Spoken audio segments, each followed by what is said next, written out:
Hey everyone, welcome to my channel. Today I am doing recommendations for the prompts on row 3 of the Cryptid Creatures bingo board.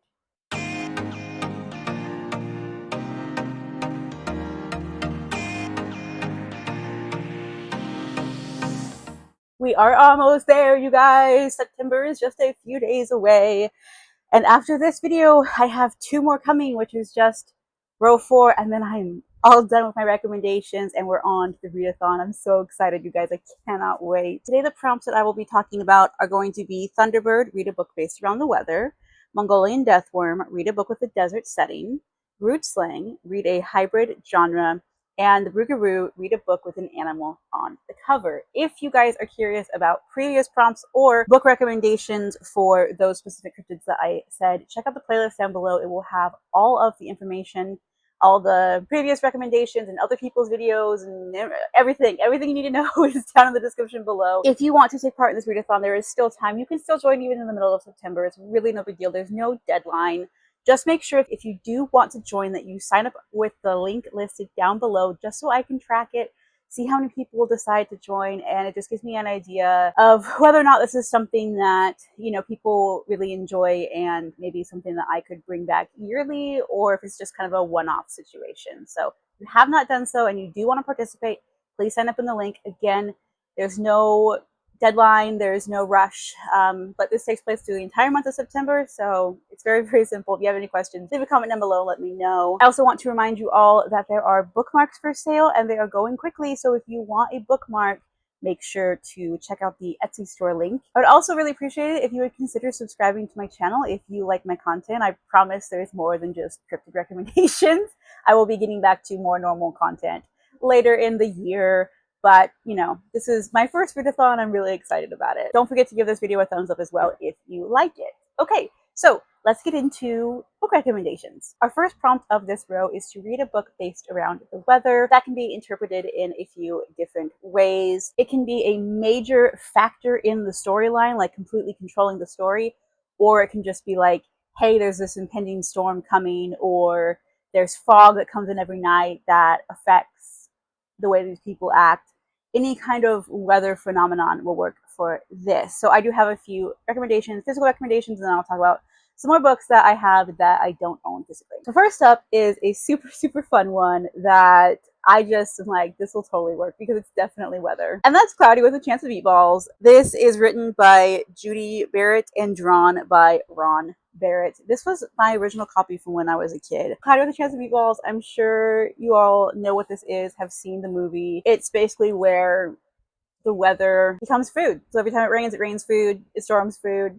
So this one would definitely be one that you could pick up and you could read regarding the weather. Then switching gears quite drastically, we have The Dry by Jane Harper. I have not read this one yet, but I'm very, very much looking forward to it. I've heard really good things about it. This is set in Australia. This one we are following federal agent Aaron Falk, and he has to go back to his hometown that he left years ago when his father was driven out of town. His childhood best friend Luke dies, and he isn't planning on going back. He's like, no, it ain't worth it. But then he gets a note saying, Luke lied, you lied, be at the funeral. And so he immediately gets swept back into his childhood hometown, secrets, all sorts of crazy things. And they are also experiencing the worst drought in a century. So again, you know, weather doesn't have to be storms and rain. It can be dry. It can be drought. So The Dry would work. It's a thriller based in Australia. Another one that you might not think of as being weather phenomenon would be The Hounds of the Baskervilles by Arthur Conan Doyle. This is a Sherlock Holmes story. Isn't this just a beautiful addition? I found this at a free little library, you guys. Like, who would have given this up? This is so stunning. Like, it's so pretty. Hounds of the Baskervilles is my favorite Sherlock Holmes stories. In this story, the mist that comes off of the moors really does play a big part in this story. It's about a young man who inherits his family estate, and someone has died, and there are talks of this mysterious hellhound basically that is haunting the moors and is killing off members of this family. And so Sherlock Holmes gets roped in. Actually, I think this one, Watson goes and is there for a while before Sherlock shows up. But yeah, it's Sherlock Holmes. So if you like Sherlock Holmes stories, This one is a little bit eerie. It's a little bit creepier. It's my favorite. I love it so much, but it definitely has a weather phenomenon, the fog and the mist. So this would count. And then we have what I will be reading for this prompt, and that is Wild Dark Shore by Charlotte McConaughey. If you guys want to know more about what I will be reading, I will link my TBR video up above. It will also be in the playlist down below. This one has to do with a major storm. It's kind of dystopian. We are following this family who lives on this secluded island down off the coast of South America, close to the Antarctic. That is the world's largest seed bank. And this mysterious woman washes upon shore. And as far as I can understand, there are going to be storms brewing both physically and metaphorically. So I'm very, very excited to read this. My co-host Nala and I will be buddy reading this, and so we will have a channel in the Discord where we'll be talking about this if you guys are interested. And for those of you who are not going to be on Discord, don't worry, I will be doing vlogs throughout the month talking about the books I read. And then I have 2 more books based around the weather to talk to you all about. First off would be Wuthering Heights by Emily Bronte. I really don't remember much about this. I read this years ago, and I just know that, again, we're on like the moors. I think the weather in this book very much manifests as the character's moods. Like, it's a very gloomy, dark. Main character is like not very likable, the main male character. This is a classic. I'm sure most of you have heard of this book, so that one would work. And then we have a nonfiction in case you're wanting to go that route, and that is The Perfect Storm by Sebastian Junger. This is, I can't remember the year that this took place, but it's a true story of a fishing vessel, a fishing boat that got caught in the middle of this massive storm. It was like 3 storm systems, I think, combining and creating this one superstorm, and they got caught in it, and it's their story of how they were trying to survive. So it sounds absolutely terrifying because, you know, the weather is crazy. Then next up we have The Mongolian Deathworm, which the prompt is to read a book with a desert setting. I really enjoy books with desert settings, so I do have a few here to talk to you all about. The first one I have already talked about a few times in some recommendation videos, but I love this book so much, and that is An Ember in the Ashes by Salva Tahir. Any of the books in this series will work. I will be reading book number 4 for my TBR, which is A Sky Beyond the Storm. We have Ember in the Ashes, Torch Against the Night, Reaper at the Gates, and A Sky Beyond the Storm. Any of those books will work. It's YA, but I feel like a lot of adults who read this, even if they don't read YA, they love this series. So this definitely takes place in the desert. It is inspired by Middle Eastern lore and kind of setting. Speaking of Middle Eastern, we have What the River Knows by Isabel Ibanez. This is set in Egypt. We are following a character whose parents go missing. They were archaeologists. This takes place in the 19th century, back when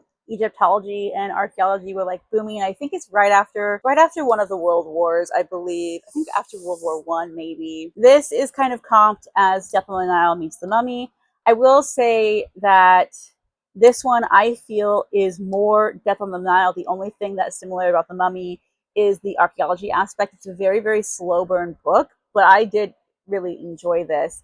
This is the Owl Crate edition. This will also work for a few other prompts on the board. We have historical fiction. That'll work for this one. Coming up is animal on the cover. That'll work for this one. So this one definitely will fit a few different prompts. But yes, this is definitely set in the desert because it is set in Egypt. Okay, and then the last book that I have to share with you all for desert setting is Muse of Nightmares by Lonnie Taylor. This is the second book in the Strange the Dreamer duology. I have not read this one yet, but I absolutely, definitely need to get to it already. We're in a fantastical land, but it is again inspired by the Middle East. Strange the Dreamer is a beautiful story. These are definitely chunky books, but they will work for multiple different things. It has animals, it has birds up here too, so it'll also work for animals on the cover. I really need to read this because the ending of the first one wrecked me, and I'm like, I really need to get to this one.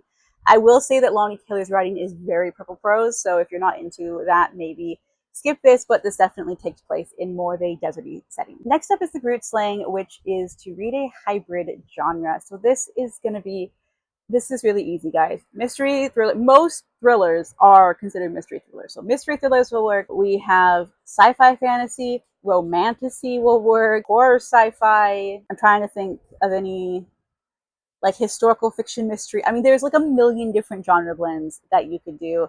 So this one hopefully shouldn't be too hard for y'all, but I will be still recommending some books. So first off, we have Skin, which is by Ted Decker, and this one will also work for the Thunderbird prompt for storms. I don't think this one takes place in the desert, even though it kind of looks like it does.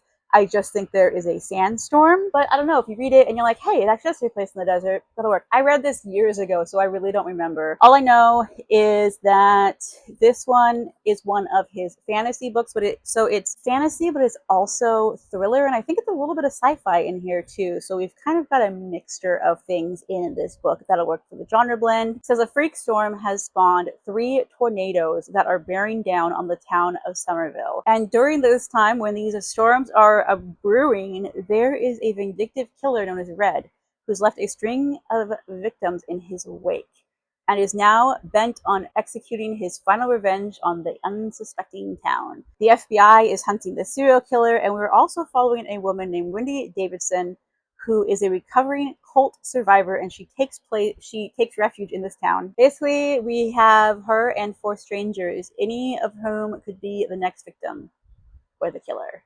And this has a really good twist to this book. So this is one I would recommend highly. I definitely need to reread it because it's been so long. I think I read this like when it came out, or around the time it came out, and it came out in 2007. So yeah, it's been a very long time since I've read this one, but this will work for genre blend. Okay, next up, Mark of the Lion by Suzanne Arruda. This one would work for genre blend because this is a historical fiction mystery. This takes place in 1919, and we're following a woman who was an ambulance driver along the front lines of the Great War. And she goes to Africa to fulfill a fighter pilot's dying wish to investigate the death of his father and find his half-brother. But when she's there, she becomes involved in murder. I have not read this one yet. This is on my 25 and 25, so I should get to this soon, hopefully, because we're running out of time. We only have, 4 months left in the year? Wild. But yeah, this one would be a good recommendation for genre blend, and it would also work for animal on the cover because we have a lion. Next up is God of the Woods by Liz Moore. I have not read this one yet either. I have heard a lot of really good things about this though. And this one works for genre blend because it is more literary fiction mystery. This follows a wealthy family that owns a summer camp, and one morning when a counselor goes to wake up the children, she finds a missing bed. And the missing child is the daughter of the family that owns the summer camp, but she is not the first of their children to go missing, because 14 years earlier, their son went missing as well.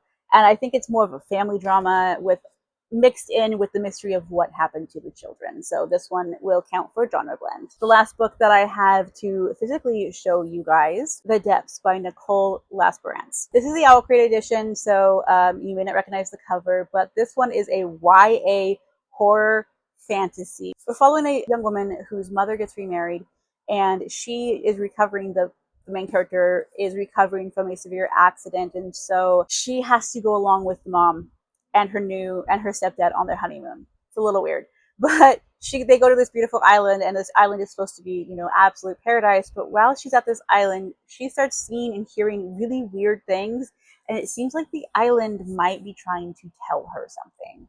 It's really good. I gave this a 5 stars. Absolutely loved it. Felt super immersive.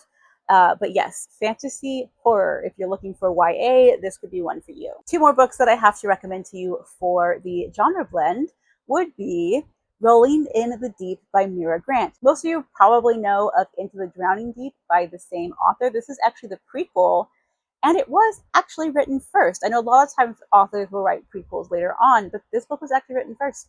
And this book is one of my, if not my favorite book of all time. I think it's probably my 2nd favorite book of all time. I love it so, so much. I was not as big a fan as Into the Drowning Deep for whatever reason, but this one just, it works so good for me. This is a sci-fi horror, so it works for genre blend, and it is about killer mermaids. It's a mockumentary, and it reminds me so much of the mockumentaries that Animal Planet used to do with the Lost Tapes, and they even did a mermaid mockumentary one time, and I loved it so much. This is definitely a horror. There is some wild stuff goes down here. Basically, we're following a group of people, a ship that is going out. We have real scientists on this ship, and they are trying to study the Mariana Trench. We're also following this film crew who is trying to make the mockumentary for their you know, basically it's like the Discovery Channel or something like that. You know, they're going, the scientists are like, you know, everyone is like, we're not actually finding mermaids, we're just pretending, you know, we're going to find mermaids. But the scientists are like, this is awesome because we actually get to study, you know, real stuff in the ocean. But then they find something in the ocean that might not want them there. So it's such a good book. It does get a little bit gory at the ending, so just be aware of that. It is a novella as well, so it's not very long.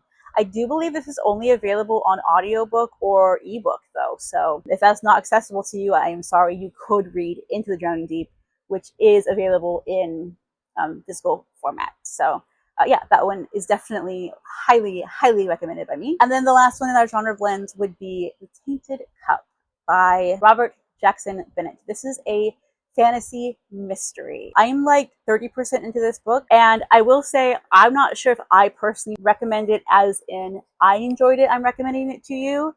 The main issue that I have with this book is there's so much cussing. Like, it's a kind of a Sherlock Holmes reimagining. We have the Sherlock character is a female detective, and she cusses like every other word.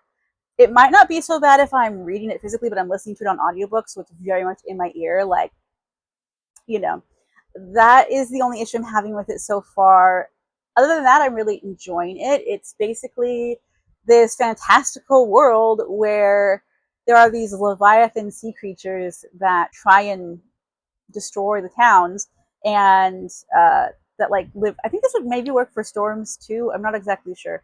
But anyways, that's kind of the side plot. The main plot is a mystery where people have been dying by trees sprouting out of them. So that's the main mystery, and it's very much a Sherlockian type of story. I know this is a very, very popular book right now, so that is one that would work for genre blend as well. This last one, y'all, I had to restrain myself for books to recommend to you guys, because the last prompt on this row is the Rougarou, which is to read a book with an animal on the cover. If you guys know anything about me, you know I am a huge, huge animal lover. I'm obsessive about animals. So I have a lot of books that have animals on the cover, and I was like, man, I really gotta pare it down so I'm not here all day. So I tried to grab a few different genres and a few different age ranges, and so let's just get into it. The first one I have to recommend to you is Miss Frisby and the Rats of Nim, and this is by Robert C. O'Brien. Now there's a mouse, there's rats, there's an owl I think that's a crow on the cover. Lots of animals on this cover. I actually have not read this book yet, but I adore the movie. I watched the movie a million times when I was a child. It's Mrs. Frisby, a widowed mouse with 4 small children, must move her family to their summer quarters immediately or face almost certain death. But her youngest son, Timothy, lies ill with pneumonia and must not be moved. Fortunately, she encounters the Rats of Nim, an extraordinary breed of highly intelligent creatures who come up with a brilliant solution to her dilemma. Now, in the movie, there is some very scary aspects in here, some very harrowing aspects, as they are trying to basically like escape this field because it's a farmer's field and stuff's going to happen that, you know, will destroy the family, if you know what I mean. So like I said, I haven't read the book. I don't know how similar the book is to the movie, but the movie is brilliant. So this one would work. It's a middle grade, and it has animals on the cover. We have another middle grade, which is The Sight by David Clement Davies, and this is about wolves. As you can see, there is a wolf on the cover. This is following wolves in Transylvania. And so I don't know if this has to do anything with Dracula or not, because I know in Dracula he does have like wolves around him. It says Hunter and his pack have been driven from their territory and need somewhere safe for Paula, Hunter's mate, to give birth. But a warm, dark den cannot protect them from what lies outside, or their cubs from the destiny that awaits them. There is a lone wolf that appears, and she has the sight, which is a mystical power which stirs fears in the souls of wolves, and she is out for revenge. So I don't know much more about this because, again, I haven't read it, but I am very excited to, because I love, love, love wolves, and this will work for animal on the cover. It has a wolf face on the cover. Then we have another, I guess, children's middle grade story, and that's 101 Dalmatians by Dobie Smith. I still can't believe I've never read this book. This is my favorite movie, my favorite franchise of all time. I know I talk about Jurassic Park all the time on this channel. I am obsessed with Jurassic Park, but 101 Dalmatians, like I don't have them next to me, but I have all of the stuffed animals from when I was a kid. Like my favorite one is Patch. I have him. He's like the stuffed animal I've always loved. Like I didn't have a teddy bear when I was, growing up. I had Patch. This is following the story of this Dalmatian family whose puppies get kidnapped by Cruella de Vil because she wants to make a coat out of their fur because she thinks their fur is so beautiful. It's Pongo and Mrs. So in the movie, it's Perdita. I don't know what her name is in the book, but they have to try and save their 15 puppies because they had 15 puppies, but then I think Cruella, at least according to the movie, steals like 99 puppies or something like that. So altogether, there's 101 dogs.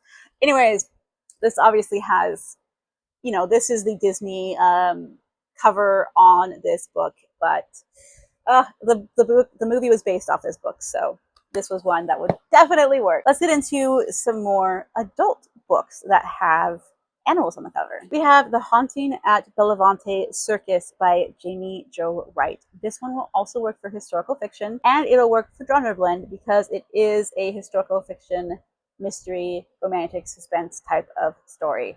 But there is an elephant on the cover. I'm apologizing about the ring light, the reflection. This one is not my favorite of her books, but I still love it. Her books are mystery in the past, mystery in the present, and they somehow connect to each other. In this one, we're following 1928. We're following this circus family. We're following Pippa Ripley. I believe, if I'm remembering correctly, she was one of the circus, she was born within the circus people, or the carnies, I guess. I don't know exactly what you would call them, but she was rejected from them as a baby, and the owners of the circus adopted her. She is no longer okay with just, accepting the fact that, like, hey, they rejected you, we adopted you. She wants to know what really happened and who her true parentage is. And she has been receiving mysterious messages from someone called the Watchman. So she is determined to find him, to find the connection to her birth. While she is trying to find him, she meets a man who is seeking justice for his murdered sister. And we do kind of see we have a little bit of a serial killer here who might be either a part of the circus or following the circus train and killing women along the way. Then in the future timeline, the old circus train depot's future hangs in the balance. It will either be torn down or preserved for historical importance. And the fate rests on realtor Chandler's shoulders. So Chandler is basically trying to save the depot, or trying to figure out like why they should save it, whether or not they make it into a historical, monument. And she's learning about the mystery of the past and the murders that had happened in the circus along the train routes. So anyways, so good. All of her books have a supernatural like element to them. So if you're looking for more paranormal, like slightly paranormal type of stories, this one would be another one to pick up. And it's a circus book, so it's really fun. Next up is The Death of Mrs. Westaway by Ruth Ware.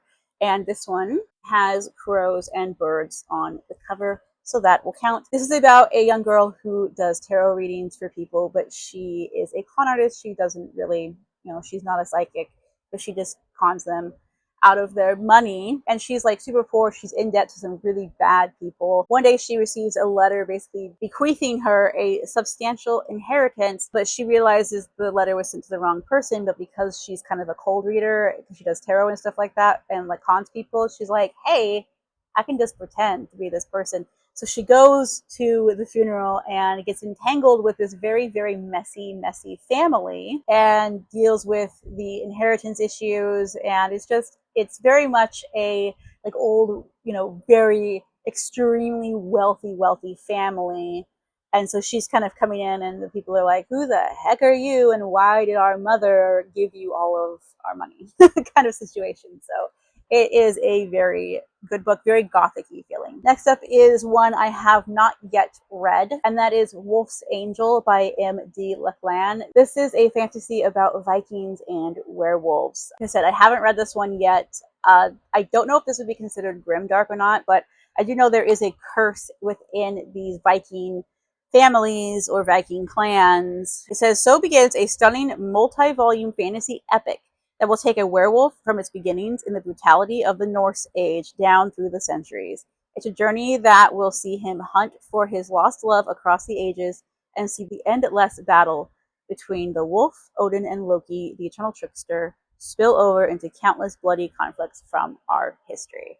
So it does sound very, very interesting, and there is a wolf on the cover. And I, of course, cannot talk about books with animals on the cover without talking about Six of Crows by Leigh Bardugo. There is a crow on the cover. This one would work. Really, all of them would work if you get these editions. Because I don't know if you guys can see that, but these are this is the Shadow and Bone trilogy. There's Rule of Wolves, King of Scars, but they all have an animal on the cover, so any of the books in this series will work. It's basically a heist fantasy. Following teenagers, it's a YA book, and it takes place in the Grishaverse, which is the same world as Shadow and Bone. And so this one, like I said, would work. I'm sure most people know about Six of Crows by now, but this one is definitely one that I would recommend for animal on the cover. Okay, those are all of the books that I'm going to be recommending to you all for row 3 prompts of the bingo board. We only have 2 more videos to go, you guys. I don't know if you're excited. I'm excited. But yeah, let me know down below if you are interested in any of the books that I mentioned, if maybe I put some on your radar that you may not have heard about. And let's see, what kind of emoji should we leave? Go ahead and leave a bird. Leave any kind of bird emoji on the cover for, animal. We had a couple books with birds on them, so that'll work. Leave a bird emoji. If you just want to let me know that you were here and have nothing else to say, let me know if you're joining in.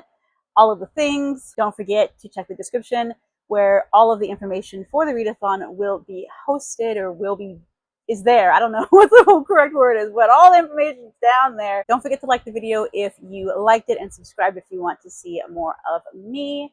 Happy cryptid hunting, y'all, and I hope to see you in my next video. Bye!